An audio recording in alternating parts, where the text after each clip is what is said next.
My hands trembled as I sorted through old photographs. Picture after picture, black and white, color, Polaroid cards, a life laid out in envelopes and albums. Here is Christopher at 5 years old, holding his first microscope. Here he is at 14, with a medal from a science competition. Here we are in white coats at the pharmacy. He's 22, he's just finished pharmacy school, and I could already see him inheriting my life's work. And then it all went to hell. My name is Alfred Higgs. I'm 72 years old, and 5 years ago I lost my son. No, he didn't die then. Physically, he's still out there somewhere, on his damn farm. But for me, he died the moment he betrayed our family traditions, dashed all my hopes, and walked out, slamming the door behind him. Today is a particularly painful day. My head hurts, my joints ache, and the past descends like an octopus, enveloping me in the tentacles of memories. I'm sitting in my living room in Medford, in the same chair where Christopher and I last spoke. Spoke. What an inappropriate word. We yelled at each other. We tore apart the last threads that bound us together. "You're crazy," I said then, clutching the armrests of that very chair as if it could keep me from falling into the abyss. 4 generations of Higgses have been pharmacists. Your great-grandfather started with a medicine cart. Your grandfather built the first pharmacy in Medford, and I turned it into a chain of 7 locations throughout the county. And what are you doing? Giving it all up for some farm? Christopher stood by the fireplace, tall like I was in my youth, but thin, not with my strong, solid build. At 38, he still looked younger than his age. Only in his eyes was there something new, a determination that hadn't been there before. That's what scared me then. "I never promised you I would continue the dynasty." His voice was quiet but firm. "I gave 15 years to the pharmacy business. 15 years, Dad? I did it for you. Now I want to live for myself." "For yourself," I snorted. "Or for this, what's her name? Verity?" I deliberately mispronounced the name of his wife, whom they had married only 6 months ago. A woman I had seen twice but immediately disliked. There was something cold and calculating about her. What could my son, always so open and trusting, have found in her? "Don't bring Verity into this." Christopher's face turned to stone. "This is my decision. Mine alone." "Come on." I got up from my chair, my arthritic knees creaking in protest. "Before you met her, you never talked about farming. You never pretended to be a shepherd in a meadow. You were a serious man with a career, with a future." Christopher shook his head. I noticed that his chestnut hair, once like mine, was already touched with early gray at the temples. When did that happen? When did we become so estranged that I stopped noticing how my only son was changing? "I always talked about other interests, Dad. You just didn't listen." He paused. "I sold my share of the business to Silas Pettigrew. The papers were signed yesterday." The room spun before my eyes. Silas Pettigrew, my competitor, the man I had fought for 30 years. And now he owns part of my business? "You couldn't have done that," I whispered. "You couldn't have sold your share without my consent." "I could," he replied simply. "Check the contract you drew up yourself. After 10 years with the company, I have the right to dispose of my share as I see fit." 10 years? Yes, there was such a clause. I insisted on it myself, confident that in 10 years Christopher would be even more attached to the business, would become a part of it, just like me. I never thought that clause would come back to haunt me. "You betrayed me," I said, and the words hung in the air like an executioner's axe. "No, Dad." Christopher shook his head. "I just stopped betraying myself." He turned and walked to the door. I couldn't believe he was just going to leave. My son, my boy, my flesh and blood, my pride. No, I couldn't let him go like that. "If you walk out that door, don't come back," I shouted after him. An old, worn-out trick.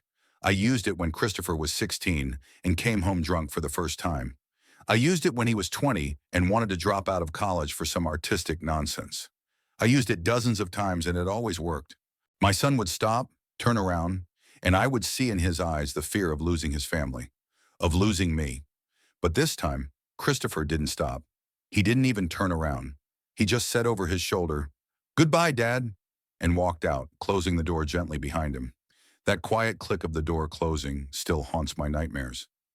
After Christopher left, there was a void in my life that I tried to fill with work. More hours at the pharmacy, more meetings with suppliers, more paperwork.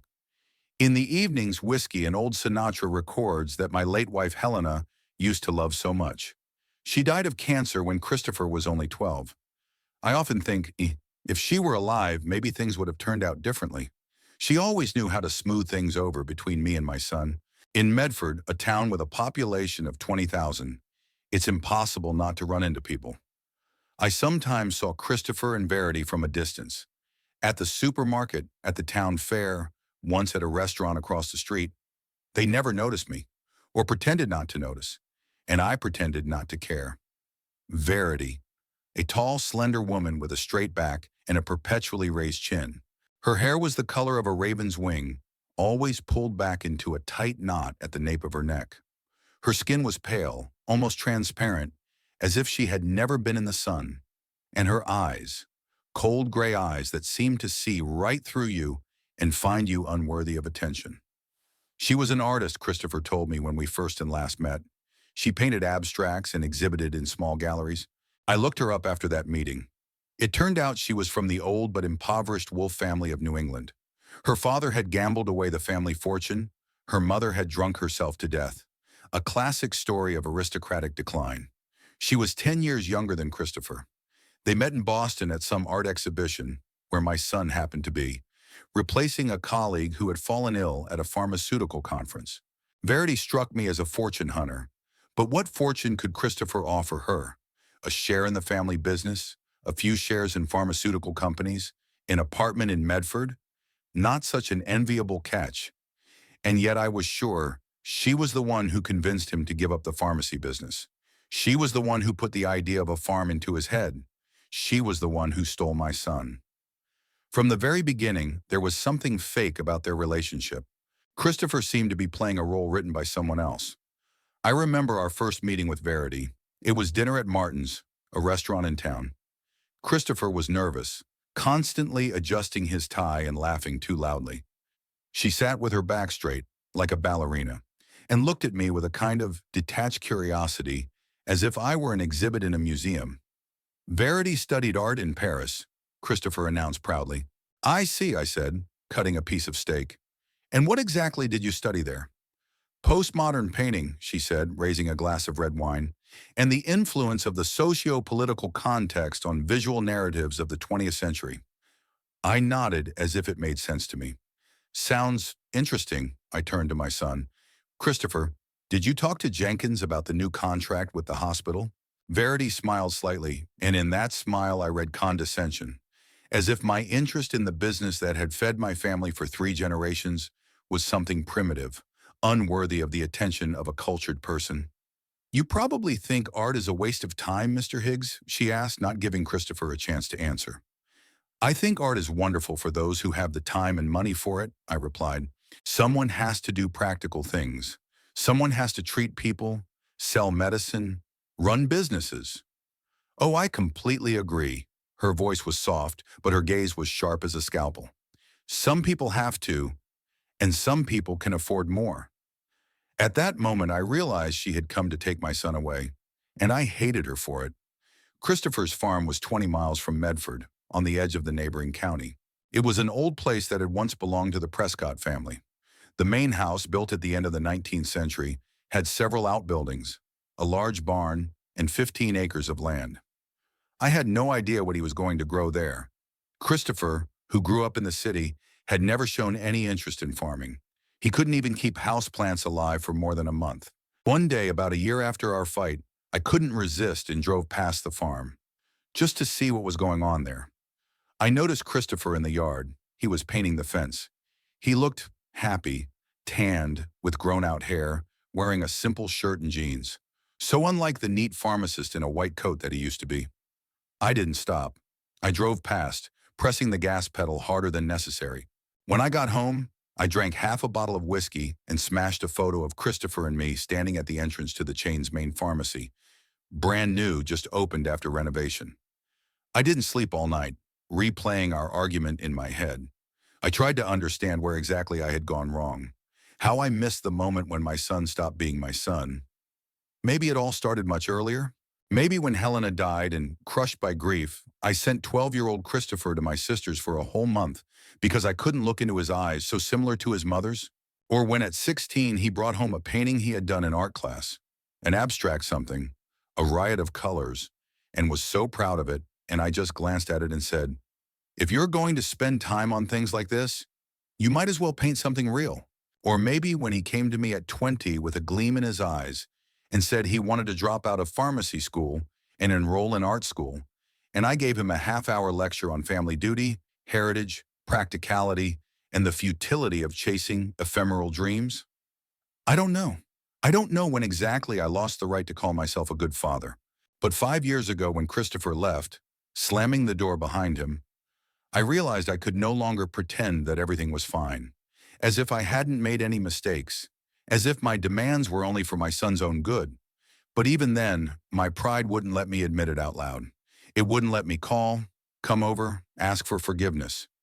The next 4 years passed in a kind of fog: work, loneliness, the illnesses that come with age. My arthritis became more and more painful. My blood pressure fluctuated, and doctors found problems with my heart. Nothing unusual for a man of my age, just a gradual decline.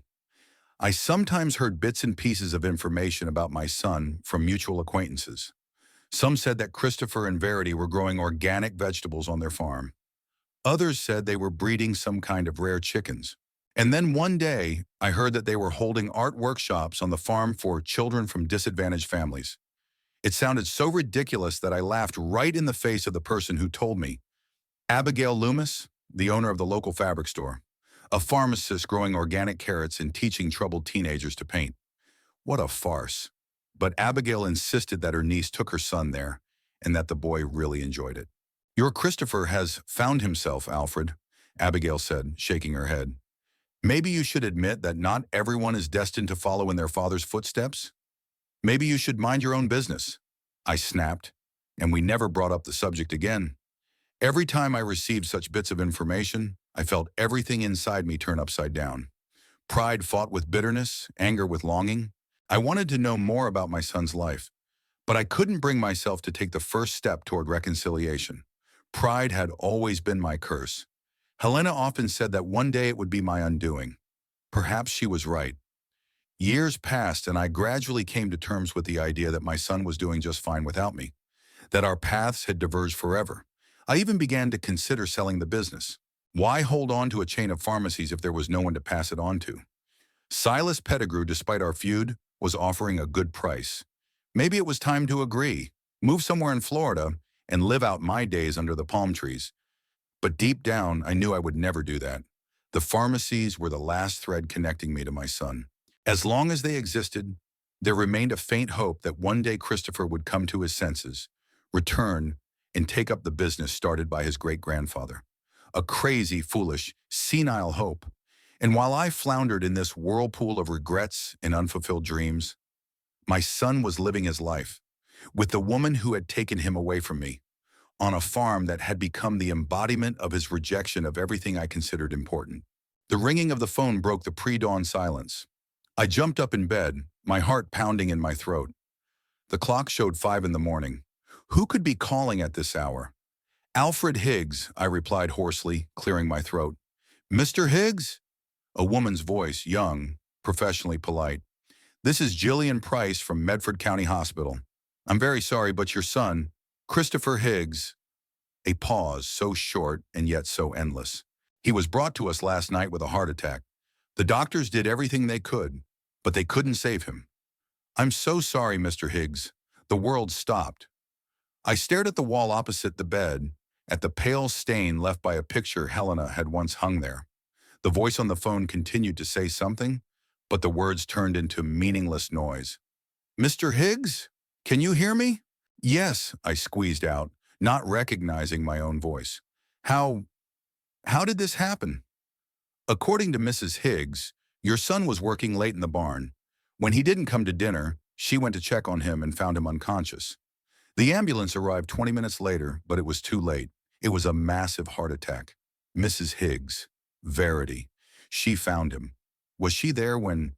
Did Christopher see her face in his final moments? Or did he die alone, on the cold barn floor. "Mr. Higgs," the voice on the line softened. "Are you all right? Maybe someone should come to you?" "No," I replied automatically. "I'm fine. I'll come." "Where should I come?" She gave me the address of the morgue. She said the body would not be released yet. A formal examination had to be conducted. Standard procedure in cases of sudden death. After hanging up, I sat motionless, like a stone statue. My son was dead. My boy was only 43 years old and his heart had stopped beating.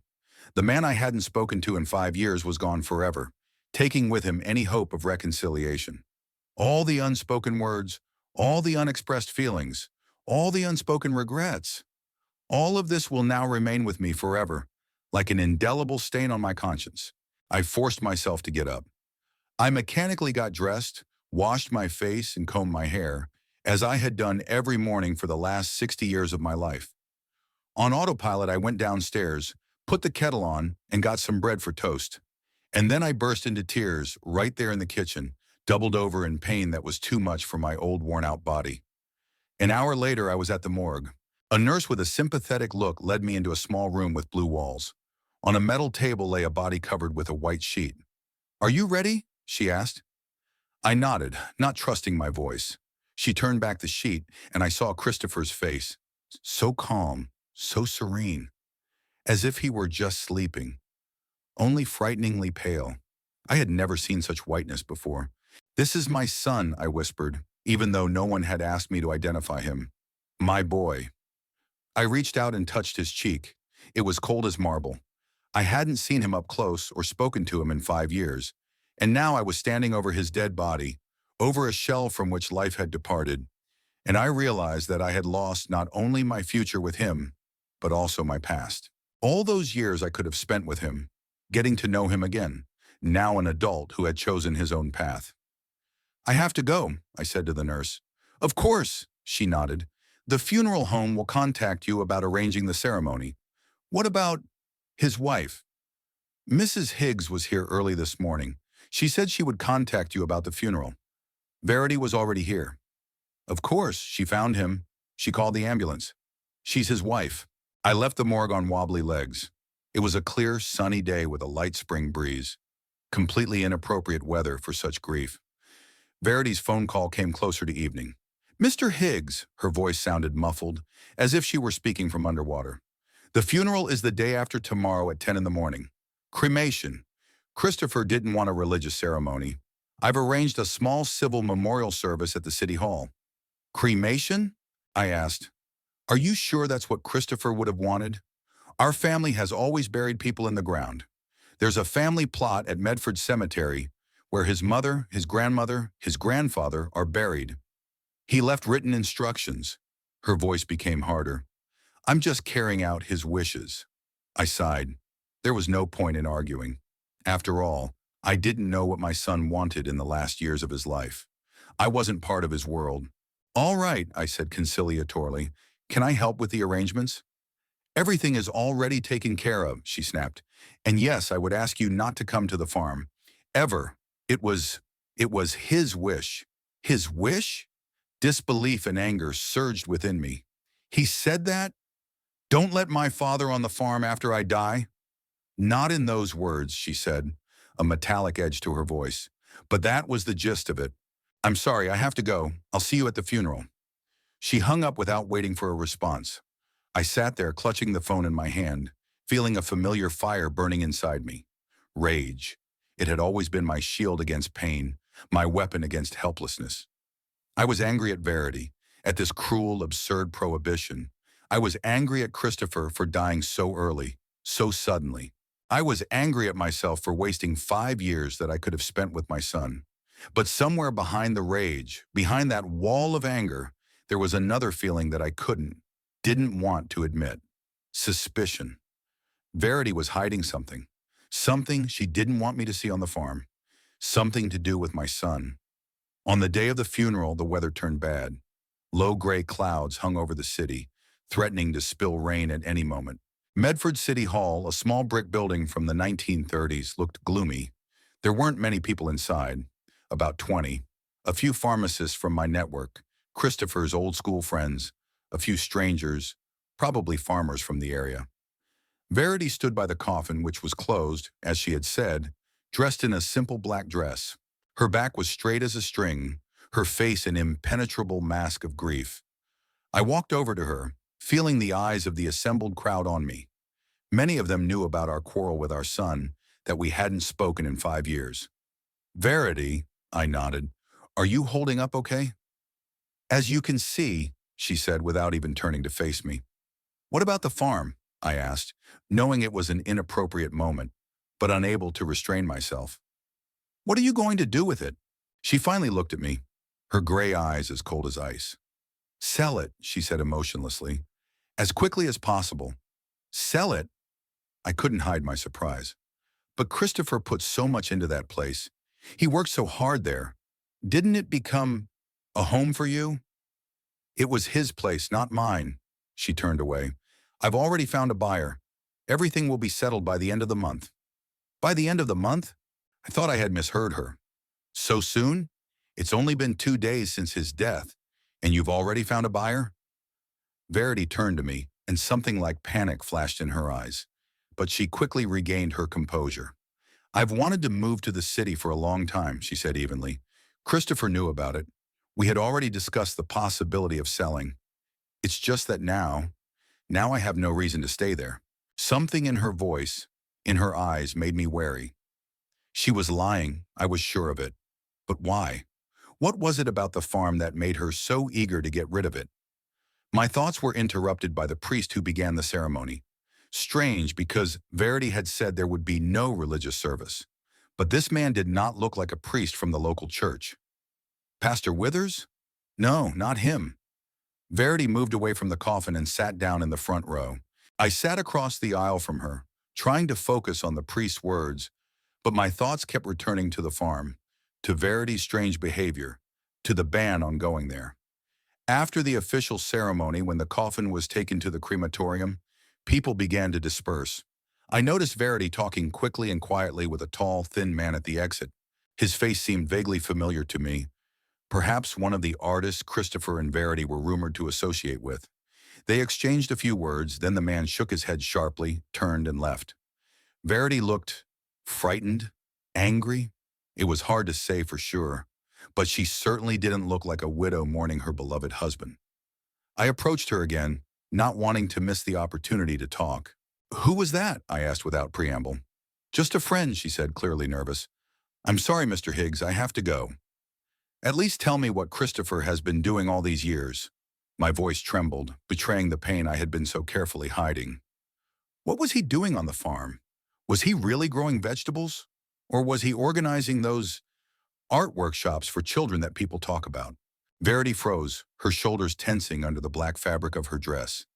He was living his life, she said quietly, a life you never understood or accepted. Please respect his choice, at least after his death. She turned and walked toward the exit, but I couldn't just let her go. You're hiding something, I said, following her. What is there on the farm that I shouldn't see? What was my son doing there? She stopped abruptly and turned around. Her pale face was contorted with sudden rage. You have no right, she almost shouted. The few remaining people turned to look at us. You haven't been interested in his life for 5 years. You've been dead to him for 5 years, and now you demand answers? How hypocritical must my politeness be to answer you? Her voice trembled, tears welling up in her eyes, the first tears I had ever seen on her face. I forbid you to come to the farm. Ever. Do you hear me? Never come there. She almost ran to the exit, leaving me standing in the middle of the half-empty hall, stunned by her outburst. Is she all right? Pastor Withers, the one from the local church, appeared beside me. It turned out he was here after all, just not conducting the ceremony. I don't know, I replied honestly. She just lost her husband. Yes, but... He hesitated. Forgive my tactlessness, Mr. Higgs, but I've been wanting to talk to you for a long time. About your son, we've been talking for the last couple of years. He came to church, not for services, just to talk. I looked at the pastor in surprise. Christopher had never been religious. We rarely went to church, even on major holidays. What did you talk about? The pastor sighed. Mostly about forgiveness, about reconciliation. He was very upset about your quarrel. He wanted to find a way to repair the relationship, but he was afraid of facing rejection and condemnation again. The pastor's words hit me like a punch in the gut. Christopher wanted to reconcile. He thought about our quarrel, and I thought he had safely forgotten about me, thrown me out of his new happy life. Why didn't he come to me? I asked, knowing the answer was obvious. Pride. The pastor put his hand on my shoulder. Yours and his. Pride is a terrible thing. It builds walls where there should be bridges. I nodded, unable to speak. My throat tightened with unshed tears. And the farm, I finally managed to say. Do you know what he was doing there? Why does his wife not want me to go there? The pastor frowned and looked away. I haven't been to the farm. Christopher never invited me there. He didn't talk much about his work, only mentioning that he had found his calling, that he was happy. My son was happy in his new life, a life without me. That should have been comforting, but for some reason it only intensified the pain. After the funeral, I tried to find out more about Christopher's life on the farm. I asked mutual acquaintances, neighbors, and even tried to carefully pry something out of his former colleagues. But I was met with a strange silence. No one seemed to know what my son had been doing for the past 5 years, or they didn't want to talk about it. He was growing vegetables, I think, shrugged Tom Reynolds, Christopher's old school friend. Organic and all that. But I wasn't there. We hadn't been in touch much lately. He and his wife were organizing some kind of art events, said Martha Finch, the owner of a local flower shop, uncertainly. My niece took her child there for a master class. But that was 2 years ago, and since then the farm has been closed. They stopped inviting people there. Your boy has found his calling, Alfred, Abigail Loomis said with strange significance when I stopped by her fabric store. Sometimes children need to stray from the beaten path to find themselves. What do you mean? I pressed. What calling? But she just shook her head and looked away. It's not for me to tell you, Alfred. If Verity doesn't want you to know, there might be a reason. It was as if there was a conspiracy of silence surrounding the farm, surrounding my son's life. And the more I asked, the more convinced I became that Verity was hiding something. Something I needed to know. A week after the funeral, I happened to see an advertisement in the local newspaper for the sale of the Prescott farm. Historic farm with 15 acres of land, fully restored 19th century house, several outbuildings, large barn. Ideal for a family or business. Urgent sale, price reduced. Urgent sale, price reduced. Verity was really in a hurry to get rid of the farm. But why? What was there in that old barn where Christopher's body was found? What was his widow hiding from me? I looked at the ad, and a decision grew inside me. A decision that I knew no reasonable person would approve of. But I couldn't help myself. I had to know the truth. I had to see the place where my son had lived and died. The place he had chosen instead of me, instead of the family business. I had to go to the farm, against Verity's wishes, against, perhaps, Christopher's last will. I needed to see with my own eyes what my son had been doing all these years, and maybe finally understand why he left me. I watched the farm for 3 days. I just sat in my old Toyota on a hill half a mile from the house, where I had a great view of the whole area, and looked through my binoculars. I felt like an idiot, a spy from a cheap detective novel. At 72 years old, sitting in ambush, tracking down my own daughter-in-law, I had sunk low. But I had no other way of finding out Verity's daily routine. I had no idea when she left, when she returned, or if there was anyone else on the farm. Fortunately, the first few days of surveillance yielded results. Every morning around 9 o'clock, Verity's black Volvo would drive out of the gate and return only at 5 or 6 in the evening. Where did she go? What did she do all day? Perhaps she met with potential buyers, or with lawyers sorting out the formalities of the inheritance, or... Well, I didn't care. The main thing was that I had about 8 hours to look around the farm. On the 4th day, I made up my mind. I waited until the black Volvo disappeared around the bend, waited another half hour to be sure, and only then drove up to the farm gate. The gate was unlocked. I slowly drove onto the property, feeling my heart pounding. The last time I was here, well, to be honest, I had never been here before. I had only driven by, watching my son from a distance. The driveway wound its way between old oak trees, and then opened up to reveal the main house, a two-story red brick building with white shutters and a spacious porch. A typical late 19th century New England farmhouse, but well-maintained and tastefully restored. The window frames were new, the roof had been replaced, and the porch had been recently painted. I turned off the engine and just sat there for a few minutes, looking at the house. My son had lived here. He spent his days within these walls, eating, sleeping, dreaming, and making plans. Plans that had no place for me. Getting out of the car, I looked around. In addition to the main house, there were several outbuildings on the property. To the right of the house was a small garage, behind it a shed, apparently for tools. To the left was another building, perhaps a summer kitchen or a guest house. And further away, about 100 yards behind the house, stood a massive barn, an old wooden structure with a gabled roof. That was where Christopher's body was found. I moved toward the house feeling like a thief who had illegally entered someone else's property. Technically, that's what I was. The door was locked, and I didn't try to break the lock. After all, there are boundaries that shouldn't be crossed. Besides, I didn't want to rummage through the personal belongings of the son and his wife. I just wanted to understand what he had been doing all these years. Walking around the house, I looked in the windows. The interior looked surprisingly lived in. Not like the sterile houses in magazines, but like a real family home. A cozy living room with a massive fireplace, a soft sofa, and bookshelves reaching the ceiling. A spacious kitchen with an old-fashioned stove, and a long wooden table that could seat 8 people. On the walls were paintings, lots of paintings, mostly abstract, bright, expressive. Works by Verity, I suppose. Not that I know anything about art. In the corner of the living room stood an old piano. Did Christopher play it? He took lessons as a child and was quite good at playing Chopin. But then he gave it up. His studies took up too much time, and later his job at the pharmacy. I turned away from the window, fighting the flood of memories, and headed for the outbuildings. The garage was empty. Verity had taken the only car. In the shed, I found the usual garden tools, a lawnmower, shovels, and rakes. Everything was neatly arranged, everything in its place. My son had always been organized. In the third building, which I took to be a guest house, I found a small studio. It was clearly an artist's studio. An easel, canvases, brushes, paints.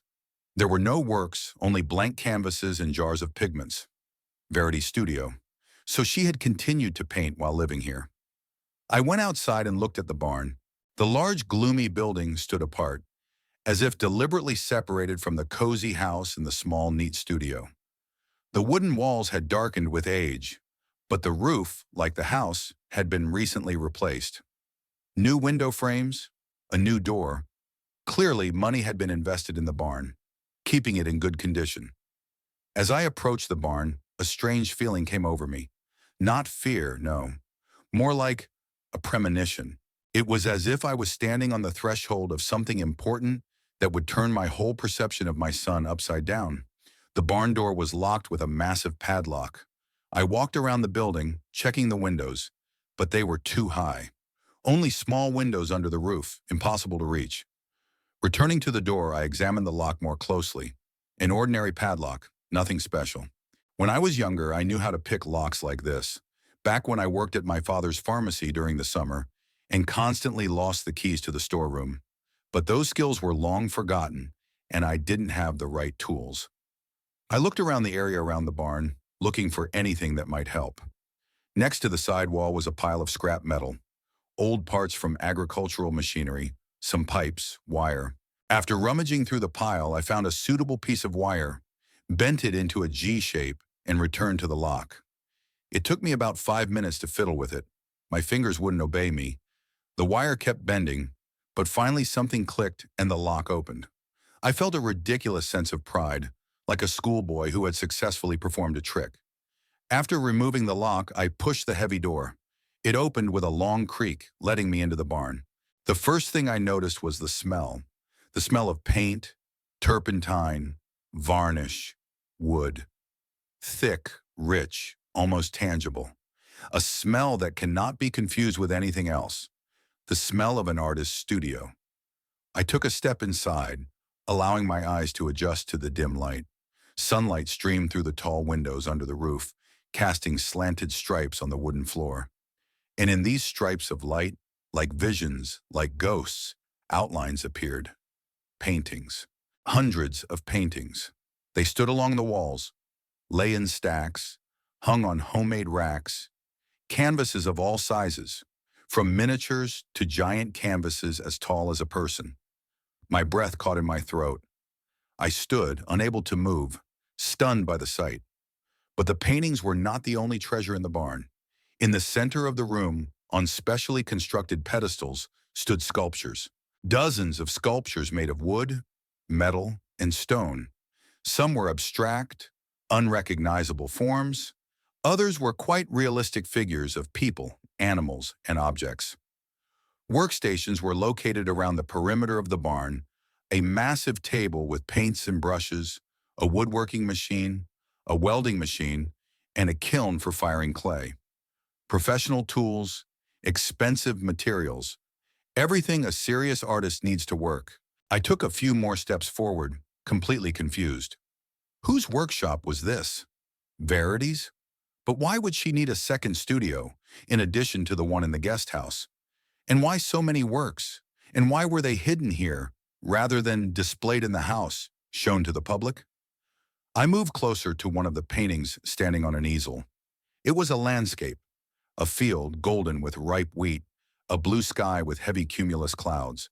But there was something tense about this landscape. It was as if a storm was hidden behind the idyllic view, ready to break out at any moment. There was a signature in the lower right corner of the canvas. I leaned over, peering at the small letters, and felt the ground slip away from under my feet. K. Higgs, Christopher Higgs, my son. I moved on to the next painting, a still life. Bottles, books, apples. A simple subject, but executed with such technique, such a sense of light and shadow, that the object seemed alive, ready to leap out of the frame. The same signature in the corner, and the next painting, and another, and sculptures, and sketches scattered across the tables. All of this was created by my son, Christopher, who at 20 wanted to quit pharmaceuticals and go to art school. Christopher, to whom I said at the time, "Don't be silly. What kind of artist are you? The Higgs are pharmacists, not bohemian idlers." Christopher, who obeyed my will for 15 years, worked in the family business, and then left to become what he always wanted to be, an artist. I sank down onto a wooden stool standing next to one of the tables, stunned by this discovery. My son was talented, incredibly talented. I knew nothing about art, but even I could see, feel the skill in these works, the depth, the emotion, the technique. And all this time, while I thought he was a failure who had run away from responsibility, he was creating this. But why did he hide his work? Why didn't he exhibit, sell his paintings, talk about his talent? Why was Verity so eager to keep me from finding out about it? Rising on shaky legs, I began to slowly walk around the barn, looking at Christopher's work more closely. And the more I looked, the stronger a strange, disturbing feeling grew inside me. The paintings were beautiful, but there was a sense of pain in them. Deep, all-consuming pain. Even in the brightest, seemingly cheerful landscapes, there was a sense of brokenness, and many of the works were downright gloomy. Stormy seas, bare winter trees, ruins of old buildings, images of loneliness, abandonment, loss. I stopped in front of a large canvas hidden behind a stack of other paintings. Something drew me to it, some kind of sixth sense. Carefully pulling it out, I placed the canvas on the nearest easel and froze. I was looking at myself in the painting, but it was not an ordinary portrait. My face on the canvas was distorted. My features were exaggerated to the point of grotesqueness, my eyes sunken with heavy eyelids, my mouth twisted into a contemptuous sneer. I was sitting in my office in the pharmacy, at a massive desk, and behind me stood shelves of medicines resembling prison bars. I couldn't bring myself to call this portrait flattering, but there was a frightening truth in it. This was how my son saw me. Cold, harsh, contemptuous. A man who had locked himself in a cage of his own ambitions, his own pride. I turned away, but my gaze immediately fell on another painting, and then another, and another. They were everywhere, works in which I could recognize myself. Sometimes direct portraits, sometimes allegories, sometimes just a figure, a silhouette, a gesture that I recognized as my own. In one painting, I was enlarged to gigantic proportions, crushing a tiny figure with a brush in his hand, obviously Christopher himself. In another, my face was breaking into pieces like a shattered mirror. In the third, I was standing with my back turned, walking away down a road, while a child's figure reached out to me. The subjects varied, but the emotions behind them were constant. Pain, resentment, anger, disappointment, longing. I sank to the floor, unable to stand any longer. I was shaking. There was a lump in my throat that made it hard to breathe. This was how my son saw me. This was how he had felt all these years. This was why he didn't want me to come here, to see his work. These paintings were his confession, his cry, his way of pouring onto the canvas everything he couldn't say to my face. And this was why Verity had forbidden me to come to the farm.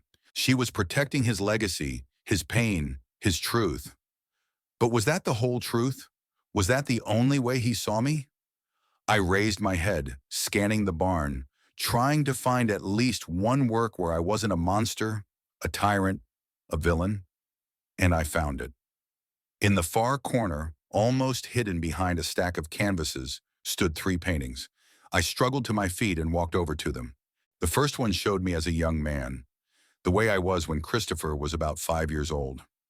We were sitting on the shore of a lake, fishing rods in our hands, the sun reflecting off the water.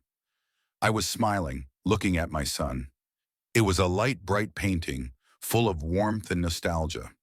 The second one showed me in my first pharmacy, still small, on the corner of Maple and Fifth. I was showing little Christopher how to read a prescription correctly. My face shows concentration, but also pride. Pride in my quick-witted son, who grasps everything so quickly.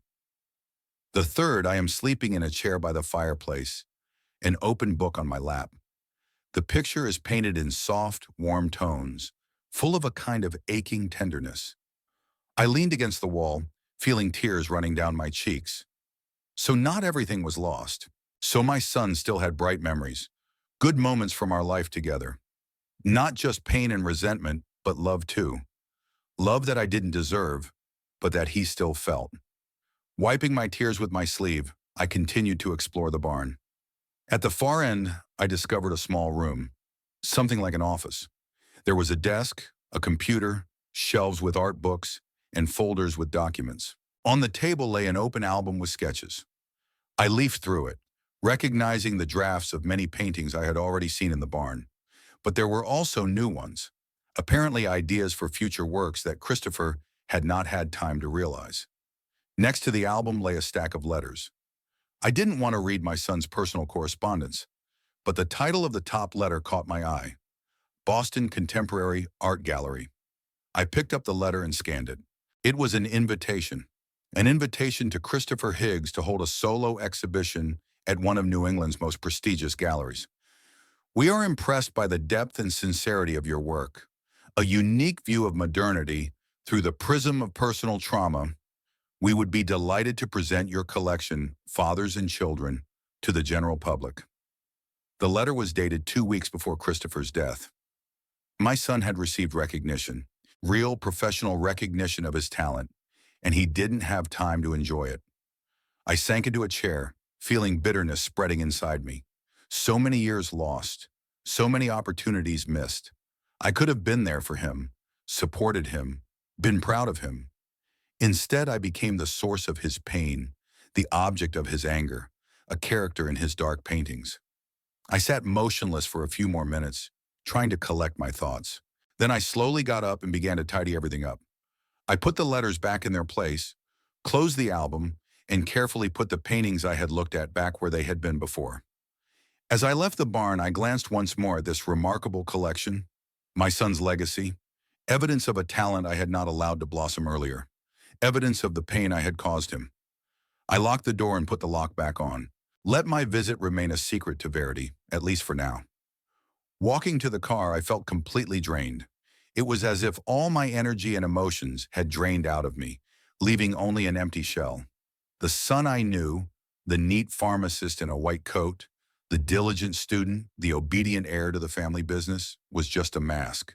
The real Christopher had been living here all these years in this barn, pouring his soul, his pain, his vision of the world onto canvas. And I never really knew him. As I got behind the wheel, I thought, what should I do next? Tell Verity about my visit? Demand an explanation as to why she had hidden from everyone, and from me in particular, that my son was a talented artist? Insist that Christopher's works not be sold off with the farm, but preserved and shown to the world? But I didn't know the answers to these questions. I didn't know what to do. I only knew that I would never be the same again. What I saw in the barn turned my whole perception of my son, our life, and myself upside down. As I started the car, I took one last look at the barn, a simple wooden building that held a whole world inside, a world created by my son, a world I was never destined to enter during his lifetime. I couldn't leave. I got in the car, started the engine, even drove a few meters down the driveway, and stopped. I turned off the engine and put the keys back in my pocket. I had to find out more, to see all my son's work, to understand what he was trying to say to the world, to understand who he really was. This man who bore my surname, my blood, but remained a stranger to me. Returning to the barn, I opened the lock again with the same wire. This time it was quicker. My hands already knew what to do. I went inside, closed the door behind me, and looked around with a new feeling. Now that the initial shock had passed, I could examine Christopher's works more closely, evaluate them not only through the prism of our damaged history. The barn was organized like a real studio gallery. Part of the space was occupied by workstations, easels, tables with tools, places for sculpture and ceramics. But most of it was reserved for the exhibition. Paintings hung on the walls or stood on special stands. Sculptures were placed on pedestals of various heights. Everything was neat, well thought out, tasteful. My son inherited my love of order, although he found a different use for it. I began to slowly walk around the room, lingering at each work. Now, looking at them in sequence, I began to see the evolution. The early paintings were fierce, full of anger and pain, sharp brushstrokes, screaming colors, distorted shapes, especially those in which I was depicted. They seemed to spill out all the resentment of years of oppression, of unfulfilled dreams, of rejected feelings. But the further on, the calmer the works became. The colors softened, the lines became smoother. New themes appeared: nature, rural life, portraits of people I didn't know, perhaps neighbors in the area. Even I looked different in the later paintings, still harsh, but no longer so demonic. More humanity, more understanding, more acceptance.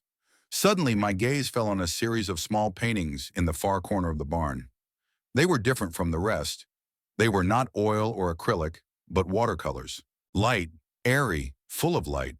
They depicted a young woman with short dark hair and a boy of about 7 or 8. They were walking in the park, sitting by the lake, reading a book under a tree. Looking closer, I recognized the woman. Verity, but not the Verity I knew. Cold, haughty, reserved. In these watercolors, she was smiling, her face soft and open.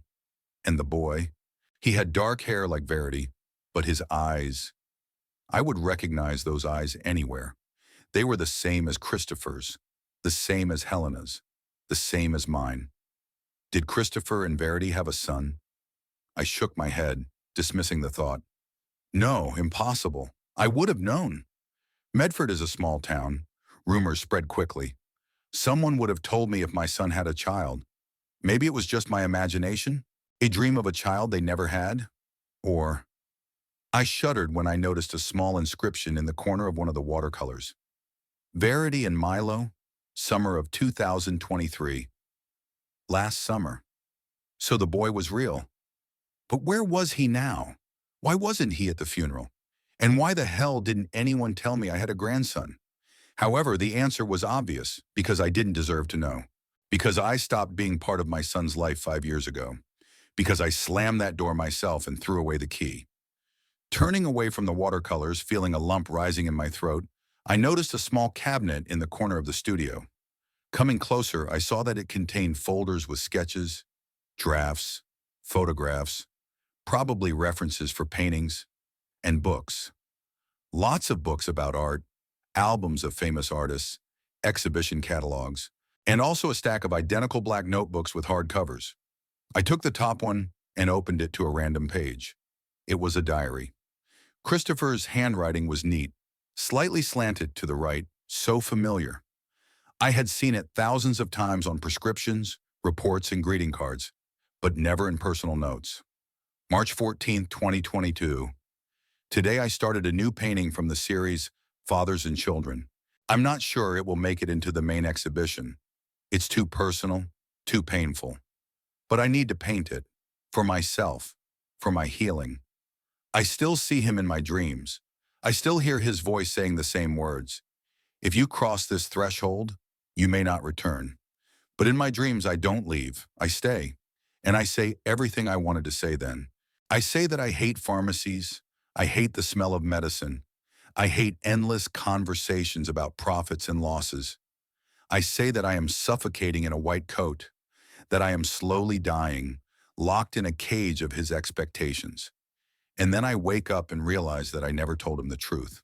I just left, like a coward, like a child who was afraid of parental disapproval even at 38. Verity says I should call him, invite him to the farm, show him my work, tell him about Milo. She says he has a right to know he has a grandson, that he's not the monster I make him out to be.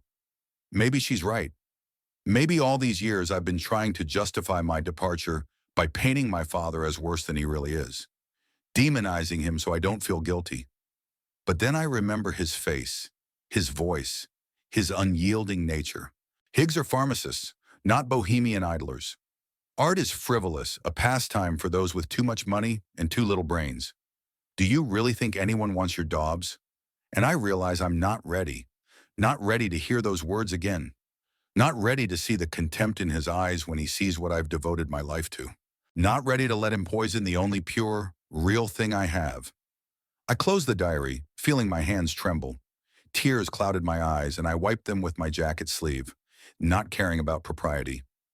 My son, my boy. So much pain, so much misunderstanding, so many unspoken words between us. And now it's too late. Too late for reconciliation, for explanations, for new beginnings.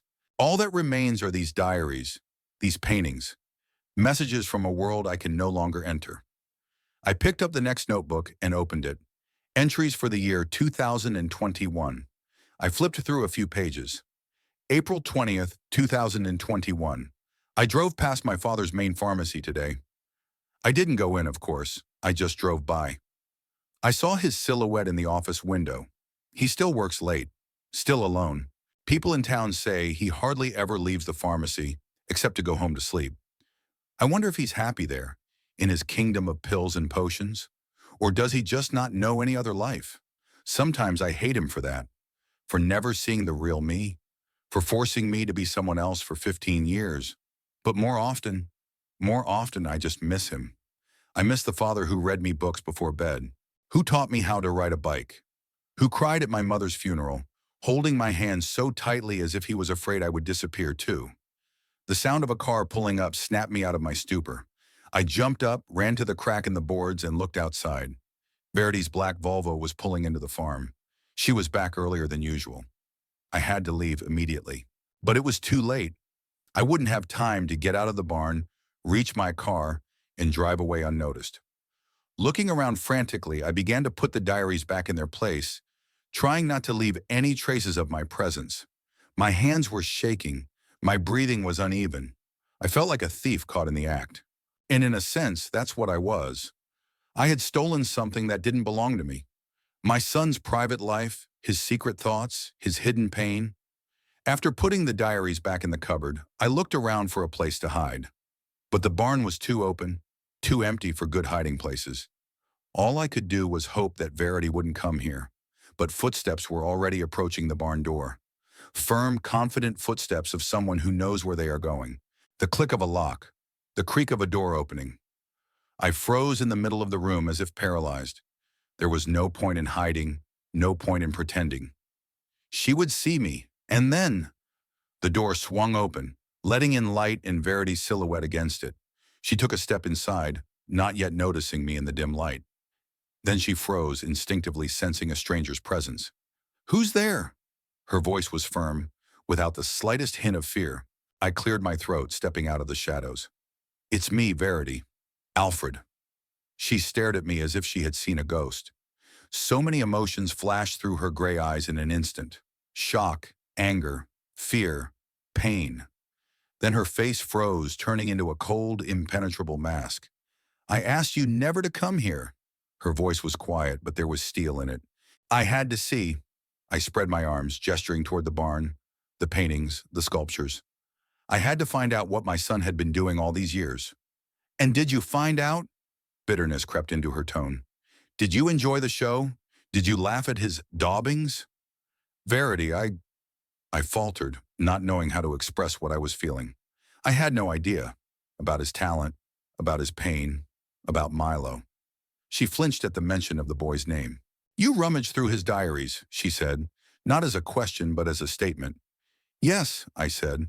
There was no point in denying the obvious. "And I apologize for this invasion of your privacy, but I can't say I regret it. I had to know the truth." "The truth," she said with a bitter smile. "And what is the truth, Mr. Higgs? That your son was talented? That he could have been a great artist if you hadn't forced him to sell drugs for 15 years?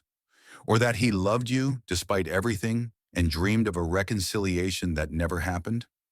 Each of her words was like a knife stab. I staggered, feeling my legs buckle. "Sit down," she nodded toward a chair at the table. "You look like you're about to fall." I obediently sat down, feeling a strange gratitude for the gesture. Verity remained standing, her arms crossed over her chest, alert like a wild animal ready to flee at any moment. "Where's Milo?" I asked, surprised at how calm my voice sounded, when inside I was screaming with pain and loss. "At my sister's in Boston," she replied after a long pause. "It was hard for him here after Christopher died. I sent him there for a while, until I settle everything with the sale of the farm." "Does he know that I'm his grandfather?" Verity nodded. "Christopher told him about you. He showed him photos. Milo, he wanted to meet you." "And now?" My voice trembled. "Now do I have a chance to see him?" She looked at me for a long time, as if trying to decide something. Then she slowly shook her head. "I don't know, Mr. Higgs. Honestly, I don't know. Everything is so complicated right now. Milo just lost his father. He's scared, confused. I'm not sure that meeting a grandfather who hasn't spoken to his dad in 5 years is what he needs right now." I nodded, feeling the pain but understanding her logic. She was protecting the child, and I couldn't blame her for that. "What about the paintings?" I asked, changing the subject. "What are you going to do with them?" Verity took a deep breath and walked over to one of the canvases, the one where I was depicted in my office, sitting at my desk, my features distorted. "Do you know why he didn't want you to see his work?" she asked, looking at the painting, not at me. "Was he afraid I would laugh at them? That I would criticize them?" "No," she shook her head. "I mean, yes, partly.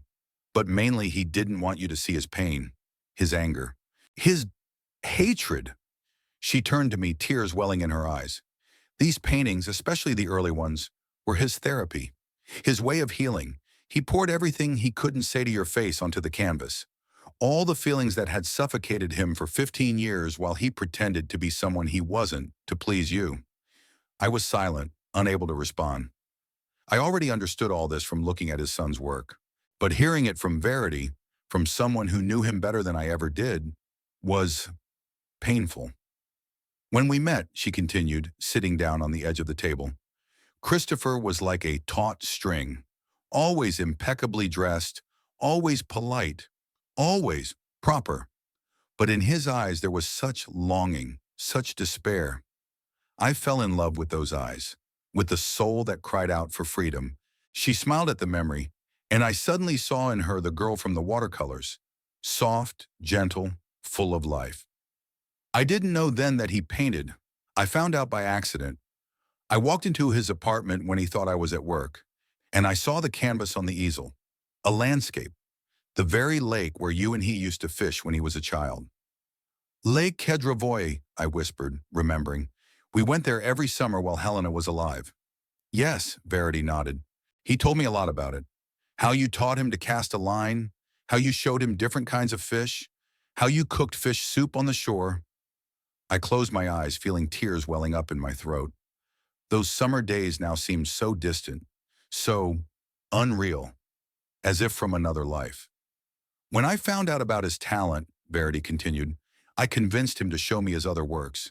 There were many, dozens, hundreds, hidden in the closet, under the bed, in the attic. He had been painting his whole life, secretly from you, since he was 16, when you ridiculed his first painting. I didn't laugh at it, I tried to object. I just said that if he was going to spend his time on such things, he might as well draw something real, she finished for me. He remembered it word for word, Mr. Higgs. Every word you said, every look, every gesture of disapproval.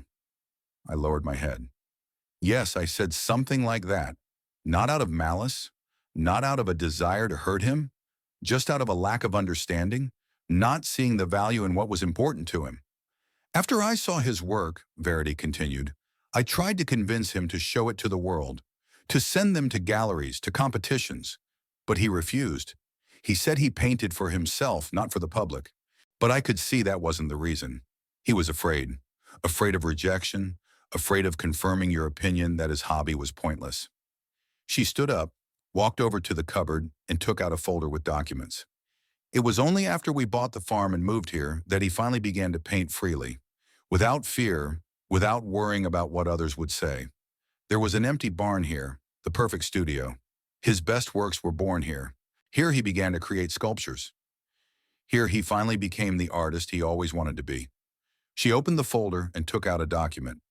A year ago, I secretly sent photos of his work to several galleries, just to find out if it was worth fighting for, whether the world would be interested in what my husband created. She handed me the document. I took it with trembling hands. It was a letter on Boston Contemporary Art Gallery letterhead. They were interested, Verity said, especially in the Fathers and Sons series. They said his work was profound, emotional, technically perfect. They invited him to a solo exhibition. I scanned the letter. Dear Mr. Higgs, we are pleased to inform you that you have been selected to participate in our New Voices of New England program. Your series, Fathers and Sons, has demonstrated outstanding talent and a deep understanding of the complexity of family relationships. We would be delighted to present your solo exhibition at our gallery from September 1st to 30, 2025. He received this letter 2 weeks before his death, Verity said. At first, he didn't believe it. He thought I had forged it to cheer him up. Then he called the gallery and spoke to the curator. Only then did he believe it. She smiled through her tears. You should have seen his face at that moment, Mr. Higgs. So amazed, so happy, as if he had been waiting his whole life for this confirmation that his art was worth something, that he himself was worth something. I lowered the letter to my lap, feeling tears roll down my cheeks. My son had received the recognition he had dreamed of, and I didn't even know about it. That evening, Verity continued, he said he wanted to call you, to tell you about the exhibition, to invite you. He said that now that he had proof of his success, he wasn't afraid to meet you face to face.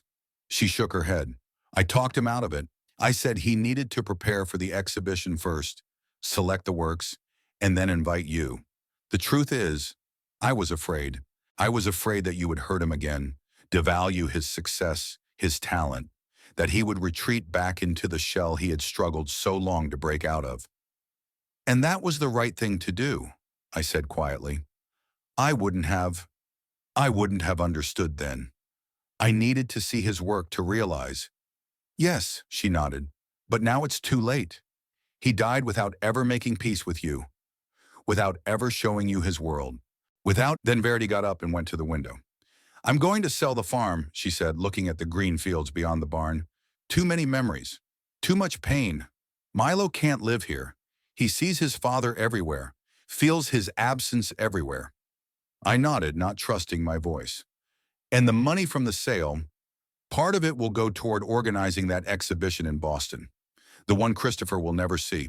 But it will be his monument, proof that he was talented, that he chose his path for a reason. She turned to me. I thought long and hard about which works to show.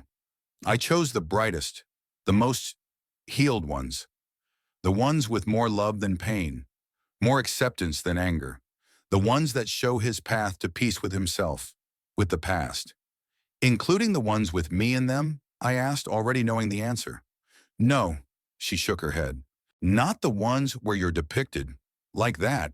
Those were his nightmares, his demons, not what should represent his legacy to the world. I nodded, understanding her decision, but feeling a strange bitterness. So the world would never know the whole truth about Christopher Higg, about his pain, his struggle, his hatred for his father, which was part of his creativity, his soul. Verity seemed to read my thoughts. That doesn't mean those paintings will be destroyed, she said more softly. They will remain. For Milo, when he grows up, when he's ready, I'll show him all of his father's work. So he knows the whole truth about Christopher's talent and his pain. Something in her voice, in her gaze, had changed. It was as if she had come to some decision. I lied to you at the funeral, she said suddenly. Christopher never said he didn't want you to come to the farm. On the contrary, in recent months, he often talked about reconciliation, about wanting to invite you, show you his work, introduce you to Milo. I looked up, not believing my ears. Then why? Because I was angry, she replied simply. Angry at you for missing the chance to get to know your son. For the fact that because of your pride, your stubbornness, he suffered all these years. For the fact that he died with this unhealed wound in his heart. She sighed. And I was afraid that you would come here and ruin everything again. That you would condemn his choices, ridicule his work, destroy the fragile peace he had finally found here on the farm with us. I lowered my eyes. I couldn't blame her for feeling that way. She loved my son, protected him even after his death. She did what I should have done all these years.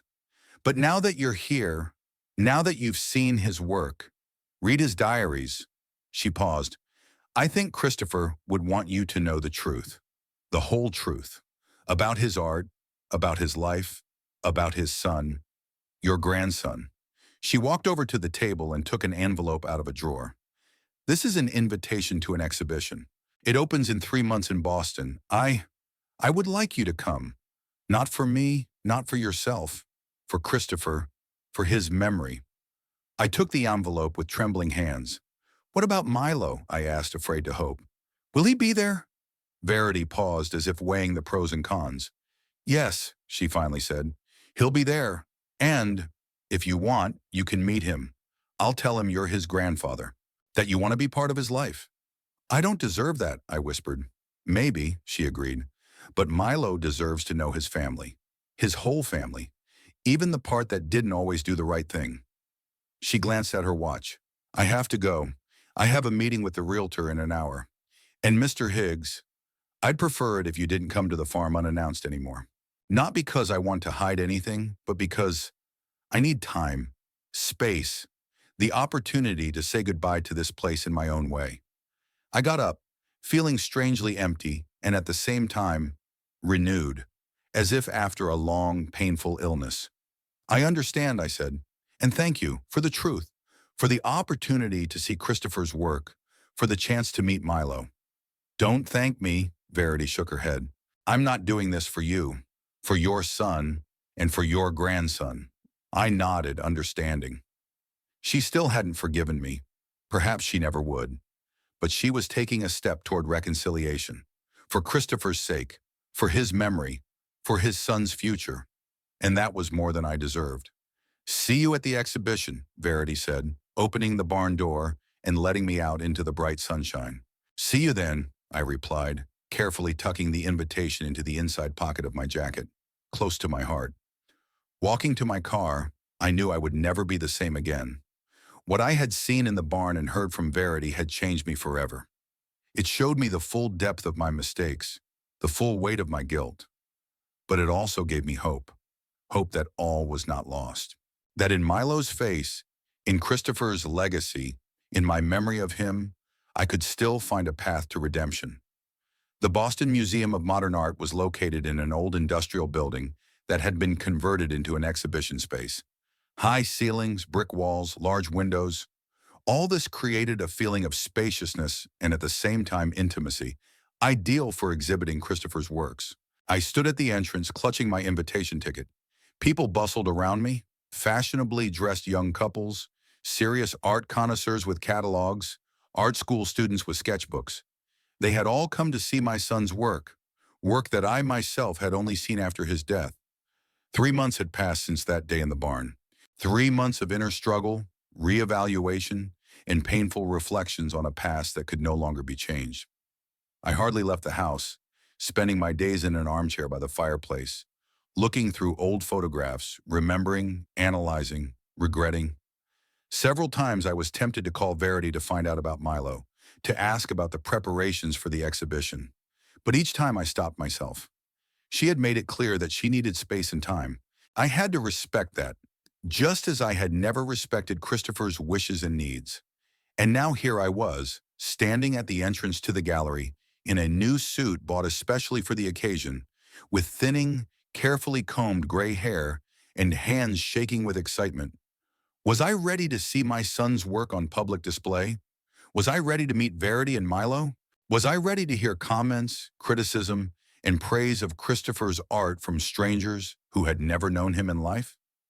Taking a deep breath, I stepped forward toward the glass doors of the gallery. Inside, it was bright and spacious.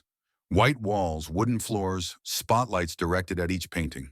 Christopher's works, carefully selected by Verity, hung in strict order, by thematic groups, in chronological sequence. The first room was devoted to his early works. Landscapes, still lifes, portraits. Technical but not yet fully mature, they already demonstrated undoubted talent and a special vision of the world. Next to each painting hung a small plaque with the title, Year of Creation, and a comment from the curator. I moved slowly from work to work, absorbing every detail, every brushstroke, every shade. Other visitors walked around me, talking quietly, sometimes stopping in front of a painting that particularly impressed them. "What depth of color," said a gray-haired man to his companion, looking at a landscape with a lake. The very lake where Christopher and I fished every summer. "Look how he captured the reflection in the water. Amazing." "And this play of light and shadow," echoed the woman. "It's as if a storm is about to break, but the sun is still shining. Such tension." I moved from painting to painting, trying to be inconspicuous, just one of many visitors. But inside me a strange feeling was growing, a mixture of pride and bitterness, admiration and regret. Here is a still life with pharmacy bottles, everyday objects from my daily life, transformed by Christopher's brush into something almost mystical, mysterious, beautiful. Here was a portrait of an elderly woman, Mrs. Pratt, our neighbor who had died 10 years ago. I never knew Christopher had painted her. Here was a cityscape, Medford's main street on a rainy evening, streetlights reflecting in puddles, passers-by hurrying under their umbrellas. Each painting was a window into my son's soul, into his perception of the world, into those aspects of his personality that I never got to know during his lifetime. The second room was dedicated to the Country Life series, works created by Christopher while he was already on the farm. Here were images of fields, forests, old barns, farmhouses. More technically mature and more confident in their composition, these paintings radiated a kind of inner calm and harmony. It was as if, by moving to the farm and away from my influence, Christopher had finally found his peace, his place in the world. "A striking evolution," said the young man with the notebook to his companion. "See how his palette has changed? How the nervousness of the brushstrokes has disappeared? It's as if the artist has finally exhaled, straightened his shoulders." "Yes, and his technique has become more confident," nodded the other. "Although I must admit, there was a kind of wild energy in his early works that is no longer there." I wanted to tell them that this wild energy was born of pain, anger, and suppressed feelings, that the calmness of his later works was the result not only of artistic maturity, but also of emotional healing, that each of these paintings was a stage in my son's life journey, a journey that I had refused to see and accept for so long.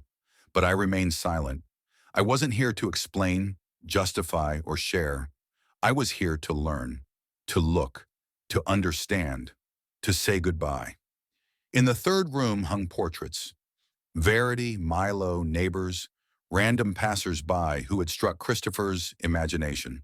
They were surprisingly vivid, expressive, and psychologically profound, especially the portraits of Milo, a boy I had never seen in person, but in whose features I recognized familiar lines, in whose eyes I saw reflections of my son's eyes, my late wife's eyes, my own eyes.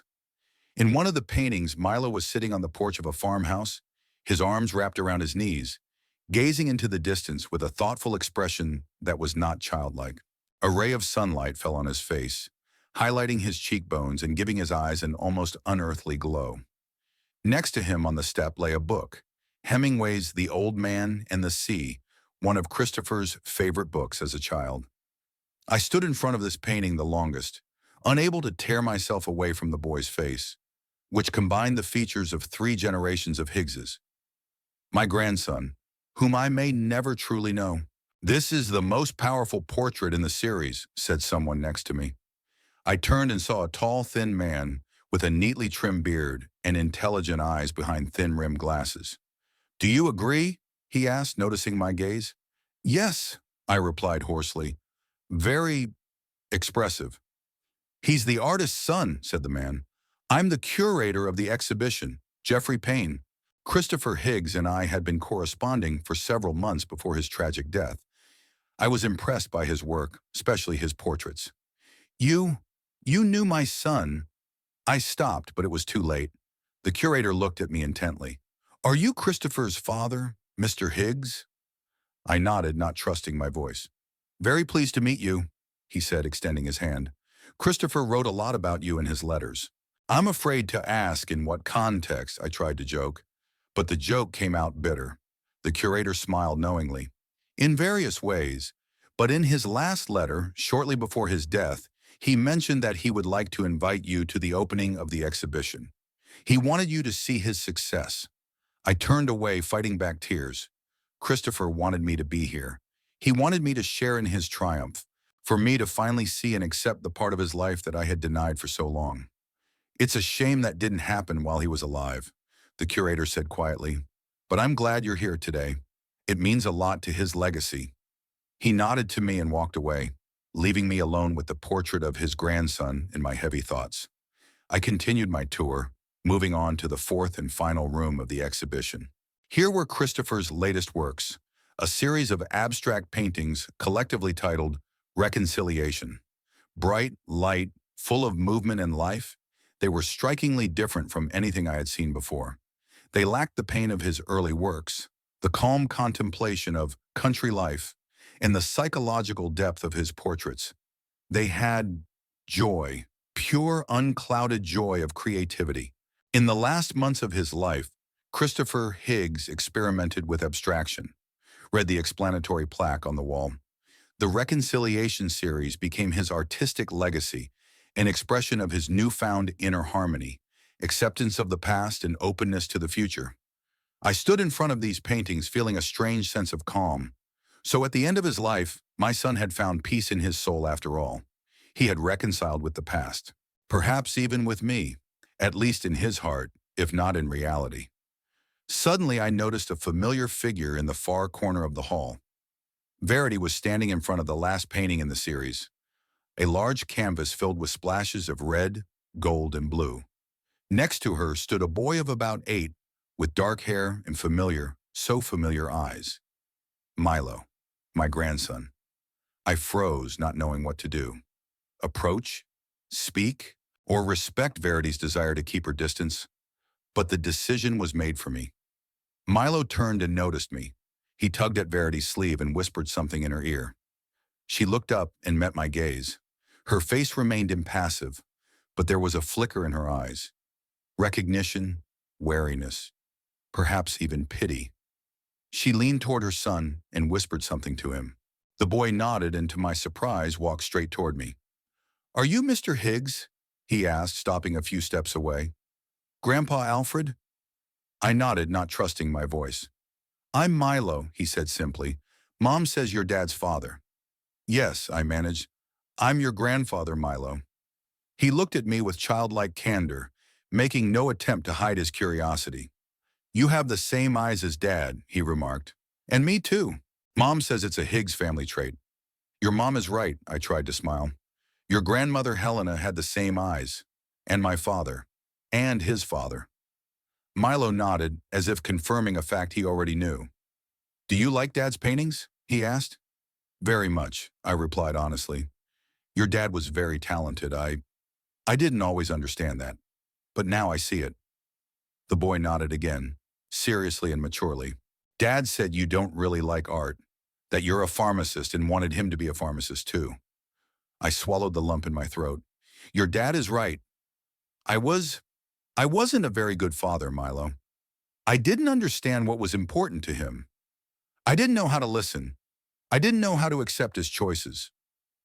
Milo thought for a moment, as if pondering my words. "Dad still loved you," he said finally. "He had a picture of you.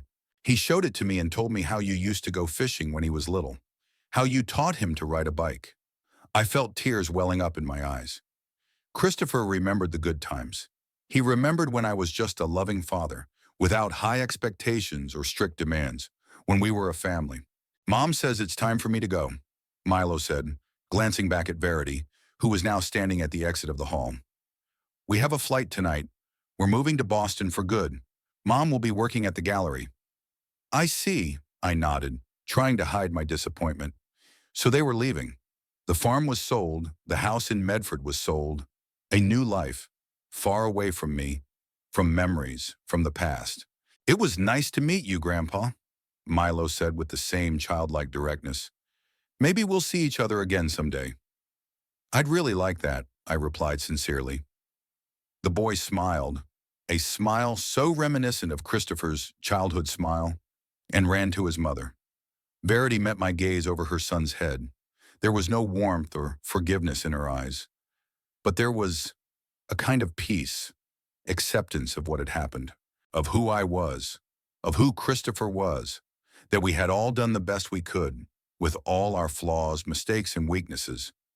She nodded slightly to me, not in friendship, but in recognition. Recognition of my right to be here, to see her son's work, to meet my grandson. Then she took Milo by the hand and led him away, disappearing around the corner of the gallery. I was left alone in front of the last painting in the Reconciliation series, an abstract canvas full of light and color, without specific forms, but with a sense of movement, flow, life. "A New Beginning," read the sign next to it. The last completed work by Christopher Higgs, painted a week before his death. A new beginning that was not meant to be in his lifetime. A reconciliation that we never achieved. A conversation that never took place. I stood in front of the painting, oblivious to the passage of time, oblivious to the other visitors passing by. In this bright, light canvas, in this explosion of color and movement, I felt my son's presence more strongly than anywhere else. It was as if he were speaking to me, across time, across space, across death. "I have forgiven you. Forgive yourself." But could I? Did I have the right? Leaving the gallery an hour later, I stood on the sidewalk, not knowing where to go. It was getting dark, the streetlights were coming on, and passers-by were hurrying about their business. A normal day in Boston, for everyone except me. I thought about my big empty house in Medford, waiting for my return, about the chain of pharmacies I had finally sold to Silas Pettigrew, freeing myself from the work of a lifetime that had ultimately become a meaningless burden, about the fact that only empty days filled with memories and regrets lay ahead. But I also thought about Milo, about the boy with Higgs's eyes who knew more good than bad about his grandfather, thanks to Christopher, who, despite everything, kept his love for his father in his heart, about the possibility, however remote, of one day becoming a real grandfather to this child, about the fact that maybe all was not lost, that perhaps some form of redemption did exist after all. And I thought about the paintings, about the 100 paintings now hanging in the gallery, about the hundreds of others left in the barn on the sold farm, about the fact that my son left behind more than I ever created with all my practicality, my business, my clear plans for life. He left beauty, he left emotions. He left a piece of his soul, frozen in paint, now accessible to anyone who is able to see and feel. I was proud of him, proud and endlessly, unbearably sad that I realized it too late. I slowly wandered to the taxi stand. Tomorrow I will return to Medford, to my empty house, to my empty life, and I will go on living as best I can, with new knowledge, with new pain, with new, albeit faint, hope. And maybe someday I will truly be able to forgive myself, as Christopher seems to have forgiven me, through his art, through his last painting, through his son, through what he told me about our former life, about the times when we were just father and son, without the burden of expectations, disappointments, and unfulfilled hopes. Maybe, someday, but not today. Today I am just an old man who lost his son and found him again, in his paintings, in his boy, in his legacy, only to lose him completely, forever.